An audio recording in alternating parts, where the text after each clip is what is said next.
Here are some facts about me. I controlled and emotionally drained my women. All my children stayed away from me. In response to the rejection, I tried to disrupt the career of my beloved.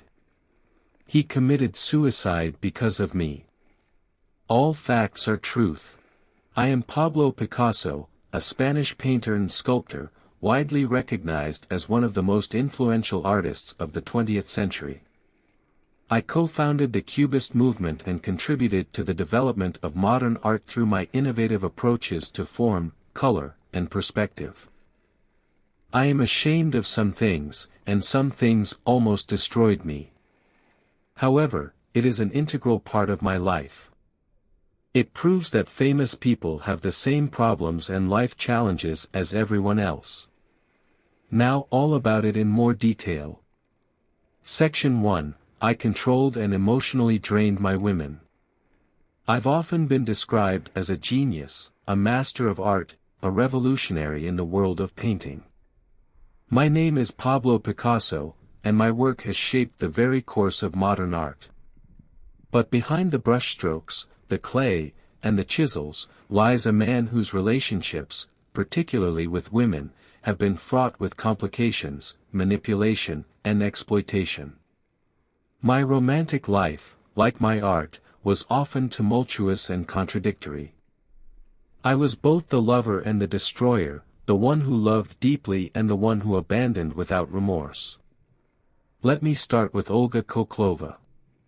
She was my first wife, and the one who endured the most. We met in 1917, when she was a Russian ballerina with the ballets Russes, and I was already an established artist, though still young and restless. Our relationship was initially one of passion, but as the years passed, I began to grow distant. I had always been drawn to youth, to beauty, and my fascination with those qualities began to take a toll on Olga. I married Olga in 1918, and she became a constant presence in my life. She was not only my partner but my muse, and I painted her repeatedly in the years that followed. Her influence can be seen in many of my works, from the classical to the more cubist interpretations. But beneath the surface, things were deteriorating. I became obsessed with younger women, more precisely, with their beauty and vitality. Olga suffered, but at the time, I didn't fully comprehend the damage I was causing. I was unfaithful to her on numerous occasions, and this infidelity slowly eroded the bond we shared. Our marriage, which had once seemed promising, turned into something that was suffocating, for both of us. I continued to pursue younger women, and I became emotionally distant, increasingly cold toward Olga. She had given up her career for me, had dedicated herself to being the wife of an artist, but I failed to give her the love and respect she deserved. My obsession with new experiences, with the next muse, the next inspiration, took precedence over my responsibility as a husband. In the early 1930s, I began a passionate affair with Marie-Therese Walter, a young woman who was 17 years my junior. She was my muse for many years, and her image appeared in a great number of my paintings. She brought me joy and inspired some of my most celebrated works. But Olga, as much as I tried to push her aside, was always there, watching, suffering. I did not handle the situation well. I kept Marie-Therese as my lover, but Olga was still my wife, even though I was emotionally and physically absent. Eventually, Olga found out about my affair, and it devastated her. Our marriage ended in separation, and although I continued to paint her, she was no longer the woman I cherished.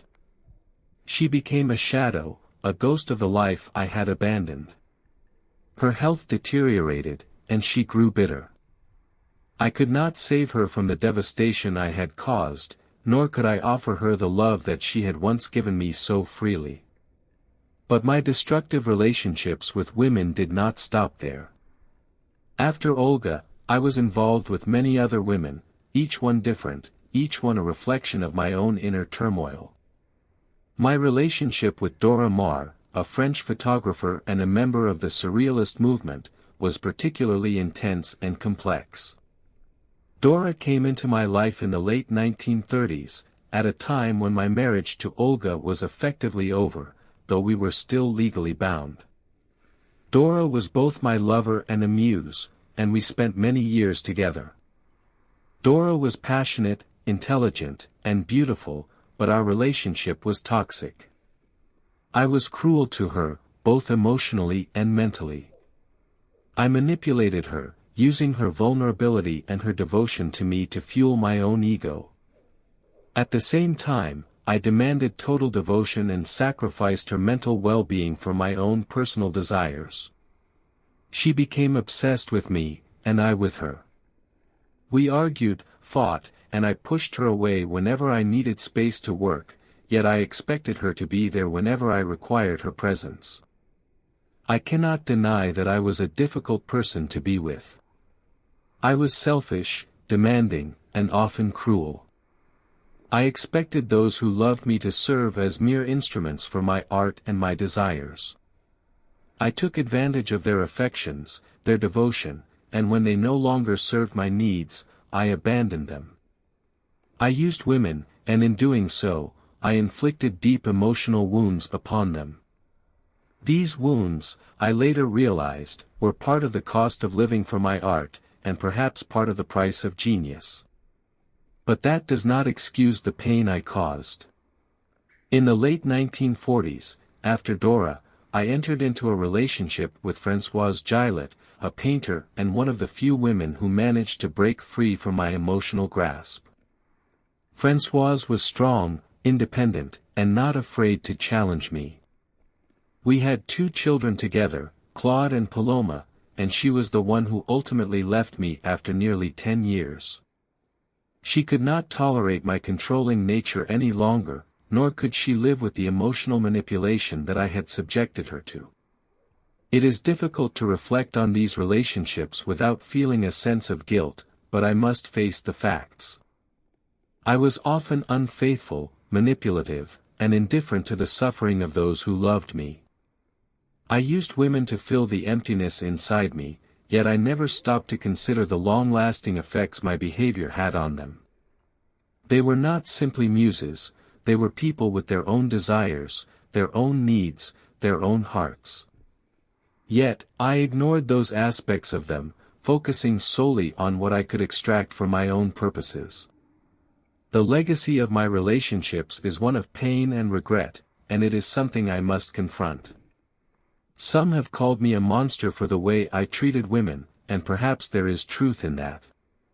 But I also wonder if, in my pursuit of art, I was simply too consumed by my own vision, too driven by the need to create, to consider the emotions and well-being of others. The world saw my art, but it did not see the damage I left in my wake. Perhaps, in the end, my greatest masterpiece was not a painting or a sculpture, but the lives I touched and, in many ways, destroyed. There is no redemption for the way I treated the women in my life. I can't undo the hurt I caused, and I can't change the past. What I can do is acknowledge it, reflect on it, and attempt to learn from the mistakes I made. My art will live on, but the relationships I had with these women will forever remain a stain on my legacy. And for that, I am truly sorry. Section 2, All my children stayed away from me. As much as my art has been lauded, and as much as my name continues to resonate through the halls of galleries and museums, the truth is, the relationships I had with my children were far from the masterpieces I imagined them to be. My legacy is not only defined by the works I created but also by the complex and, often, estranged connections I shared with the very people I brought into the world. These relationships, with my children, are marked by a series of misunderstandings, emotional neglect, and a profound inability on my part to be the father they needed. Let me begin with Paulo, my first son, born to my first wife, Olga Koklova. Paulo's life was never easy, and perhaps I can attribute part of that to my own inability to truly see him, to be present in his life the way a father should. As a young man, Paulo struggled with the burden of being my son. In his early years, he was often compared to me, my brilliance, my accomplishments, expectations that were placed on him even before he could fully understand them. I never truly gave him the space to develop his own identity, to be his own person, away from my shadow. I expected perfection from him, as I did from everyone around me. Paulo's efforts to follow in my footsteps were met with my criticisms, not with encouragement or understanding. His attempts to become a painter were fraught with failure, and I showed little patience for his struggles. Instead of being a mentor, I was distant, detached, and often dismissive of his aspirations.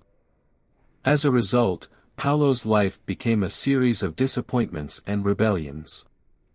He was a troubled soul, constantly battling the expectations of being Picasso's son. He turned to alcohol, and his mental health deteriorated. In the end, he took his own life in 1975, a tragedy that could have been avoided if I had been a better father, if I had shown him the love and support he desperately needed. His death, while deeply saddening, was a consequence of the distance I had placed between us, the emotional neglect that had been a part of our relationship from the start. Then there was Claude, my son with Françoise Gillet. Claude was a quieter soul than Paulo, and in many ways, he inherited my introverted, thoughtful nature. But my relationship with him was not much better than the one I had with Paulo. Françoise, in her strength and independence, tried to shield Claude and Paloma, my daughter, from the worst of my emotional neglect, but they were inevitably affected by my behavior. As a father, I failed to provide the stability they needed, and they grew up in the midst of the chaos I created in my personal life. Claude and I had a strained relationship, especially as I grew older. He was deeply affected by the way I treated women, the way I moved from one lover to the next without regard for the consequences. But perhaps what hurt him the most was my lack of emotional availability. I was too wrapped up in my art, in my world of colors and shapes, to understand that my children needed me, too. Instead of being the kind of father who could offer guidance and support, I was an aloof figure, too consumed by my own thoughts and obsessions to connect with my children on a deeper level. Claude, in his own way, sought to make peace with the tension between us, but our relationship remained distant. I did not know how to offer him the kind of emotional support he needed, and as the years passed, we grew further apart. He was a sensitive young man, and I, in my arrogance and self-centeredness, failed to recognize the depth of his needs. It wasn't until much later, when I was already in my 70s, that I began to reflect on the fractured relationship I had with my children. And then there was Paloma, my youngest child, also from my relationship with Françoise. Paloma, who became a successful designer, was perhaps the one who felt the greatest emotional distance between us. I loved her, of course, but like with Claude, I was unable to fully connect with her. As a child, Paloma was a symbol of hope for me, a chance to do things differently, to correct the mistakes I had made with Paulo and Claude.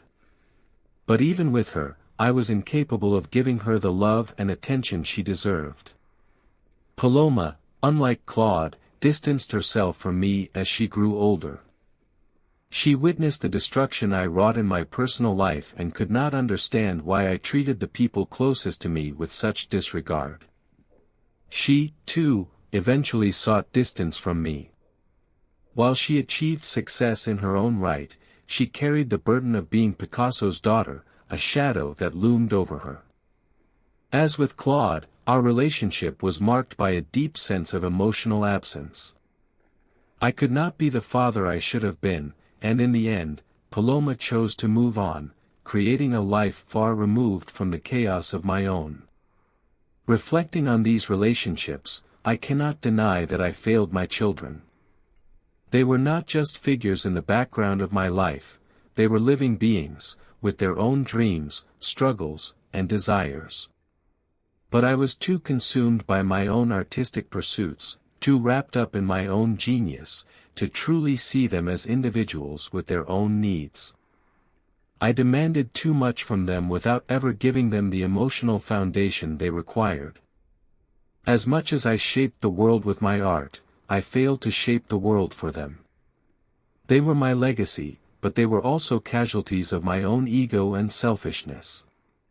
It pains me to think that my children, whom I loved in my own way, had to suffer because of the emotional neglect I subjected them to. I was unable to offer them the emotional security they needed to thrive, and as a result, our relationships were fraught with distance, misunderstandings, and ultimately, estrangement. There is no way to undo the damage I caused, no way to turn back time and be the father they deserved. All I can do now is acknowledge the hurt I inflicted upon them. I was not the father I should have been, and for that, I am deeply sorry. My art will remain, but the relationships I had with my children are a tragic part of my legacy, a legacy that cannot be entirely celebrated without acknowledging the pain I caused those closest to me. Perhaps, in the end, it is not only the works of art that define a person's life, but the relationships they form and the love they give. In this respect, my legacy will always be incomplete. Section 3. In response to the rejection, I tried to disrupt the career of my beloved. She left me. Françoise Gillet, she walked out of my life as if I were just another man. Me. Pablo Picasso, the great, the immortal, the master of lines and light. How does one reconcile such a blow? I, who have been adored, worshipped, followed like a star across the heavens, she turned her back on me as though I were a shadow cast by the setting sun. I remember the first time I saw her. Those eyes, sharp as a blade, cutting through my ego, my charm. She was not like the others. She did not crumble under my gaze, nor tremble at my touch. She had her own fire, her own colors that could not be dimmed by the blaze of mine. And I, like a moth, was drawn to her brilliance. But brilliance is dangerous, no. It demands attention, threatens to rival even the brightest star. I loved her, yes, in my own way. But I loved control more. I loved the feeling of her orbiting me, as all others had. I loved the way she admired my work, my genius, but I could not bear the moments when she dared to claim her own. Ah, Françoise, you were too much like me. That was the tragedy. You painted with a passion that rivaled my own. You spoke with a sharpness that left no room for my usual seductions. And when I strayed, as I always did, when I sought solace in the arms of others, thinking you would endure as they all had, you did not bow, did not yield. You stood tall, unbroken, and when the weight of it all grew too heavy, you left. The day she walked out, the air in my studio turned cold. The walls seemed to close in, and for the first time, I felt small. Me. The man who had shaped the art of an era. I wanted to shout, to rage, to destroy every canvas that bore her name in my mind. But instead, I schemed. Yes, I tried to ruin her. I confess it now. I whispered poison into ears that could ruin her career, dismissed her talents as trifles. It was a petty act, born of a wound too deep to heal. She had not just left me, she had refused me. She had stripped away the illusion that I was invincible, untouchable. And yet, even as I sought to diminish her, I could not forget her. Her laugh, her defiance, the way her brush moved across a canvas with a rhythm that matched my own. She haunted me, Françoise did, not as a ghost, but as a truth I could not erase, that love, true love, does not bow to power or genius. It demands equality, demands respect, and when denied, it will walk away, no matter the cost. I lost her. And in losing her, I lost a part of myself. My art, my fame, my lovers, they all continued, but the wound she left never quite closed. Perhaps it is better this way. A man like me, selfish, vain, consumed by his own brilliance, does not deserve a Françoise. She is out there still, painting her own world, untouched by my shadows. And I remain here, surrounded by my works, my accolades, my emptiness. Yes, Françoise Gillet left me. And for that, she is braver than I ever was. Section 4, he committed suicide because of me. My obsession with art was a double-edged sword. While it elevated me to heights of fame and success, it also consumed me in ways I failed to fully understand. My pursuit of personal satisfaction, both in my art and my relationships, came at a great cost to those who loved me. The women who entered my life, who gave me their hearts, were often left broken, their spirits crushed under the weight of my neglect, infidelities, and emotional manipulation. Two of these women, Marie-Therese Walter and Dora Maar, suffered greatly because of me, and their tragedies remain among the deepest regrets of my life. Marie-Therese Walter was a young woman when she first came into my life in the late 1920s. She was 17, and I was in my mid-40s. She became my lover, and I painted her in some of the most beautiful and tender portraits of my career. Marie-Therese was different from the women I had known before. She was not just a muse, she was a woman who had a sweetness and innocence about her that I found compelling. I loved her in my own way, or at least I thought I did. But my love, like everything else in my life, was tainted by my inability to truly understand the emotional needs of others. I never fully acknowledged the depth of Marie-Therese's pain during our relationship. I was deeply involved in my work, my own world, and I paid little attention to how my actions affected her. Our relationship, like many of my others, was marked by secrecy. I kept her hidden from the public eye, even though I painted her prolifically, capturing her in numerous works that stand as some of my most celebrated pieces. She became my private muse, my obsession, but I failed to provide her with the love and security she needed. Marie-Therese suffered from my neglect, and as the years went on, I became more distant from her.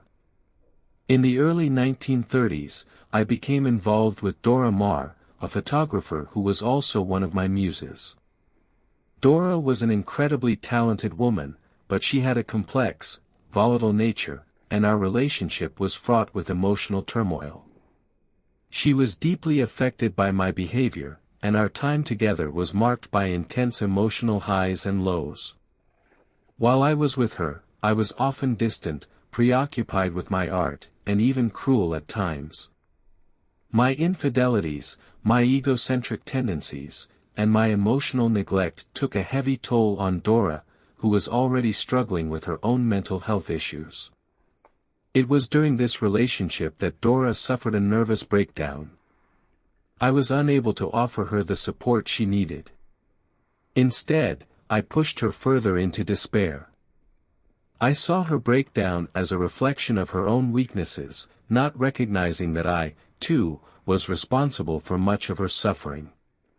Dora's breakdown was a tragic reminder of the emotional toll my selfishness and lack of empathy had on those closest to me. She was never the same after our relationship ended, and I know that I played a part in the destruction of her mental and emotional well-being. The story of Marie-Therese, however, is the most tragic of all. After my death in 1973, she struggled with her own demons, and the pain from our relationship never fully left her. She lived for years in relative isolation, and eventually, in 1977, Marie-Therese Walter took her own life. Her suicide was a painful reminder of how deeply my actions had affected her. She had been left emotionally scarred by our relationship, and the wounds I had inflicted were never truly healed. I often wonder if, had I given her the care and attention she deserved, she would have found peace in her life. These tragedies reflect the deep emotional toll my selfish behavior had on the women who loved me. I was so focused on my art, my own desires, that I failed to see how my actions were destroying the lives of those closest to me. I used them, manipulated them, and ultimately abandoned them, and in doing so, I left a trail of emotional devastation that they could not escape. The legacy of my relationships with Marie-Therese and Dora is a painful one, a reminder that my genius in art did not extend to my ability to love, to nurture, or to understand the emotional needs of others. In retrospect, I see how my behavior was damaging, how my obsession with my own desires blinded me to the needs of those around me. I regret the pain I caused, but I cannot undo the damage I inflicted. The women who loved me, Marie-Therese, Dora, and the others, were casualties of my own emotional immaturity, my inability to form genuine connections. They gave me their love, their devotion, and I repaid them with cruelty, neglect, and emotional abandonment. I can never truly make amends for the suffering I caused. My art will live on, but the lives I shattered in the process remain a stark reminder of the consequences of my actions.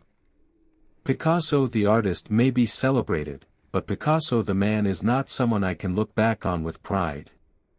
My personal legacy is marred by the pain I inflicted on those who loved me, and it is a burden I must carry for the rest of my life.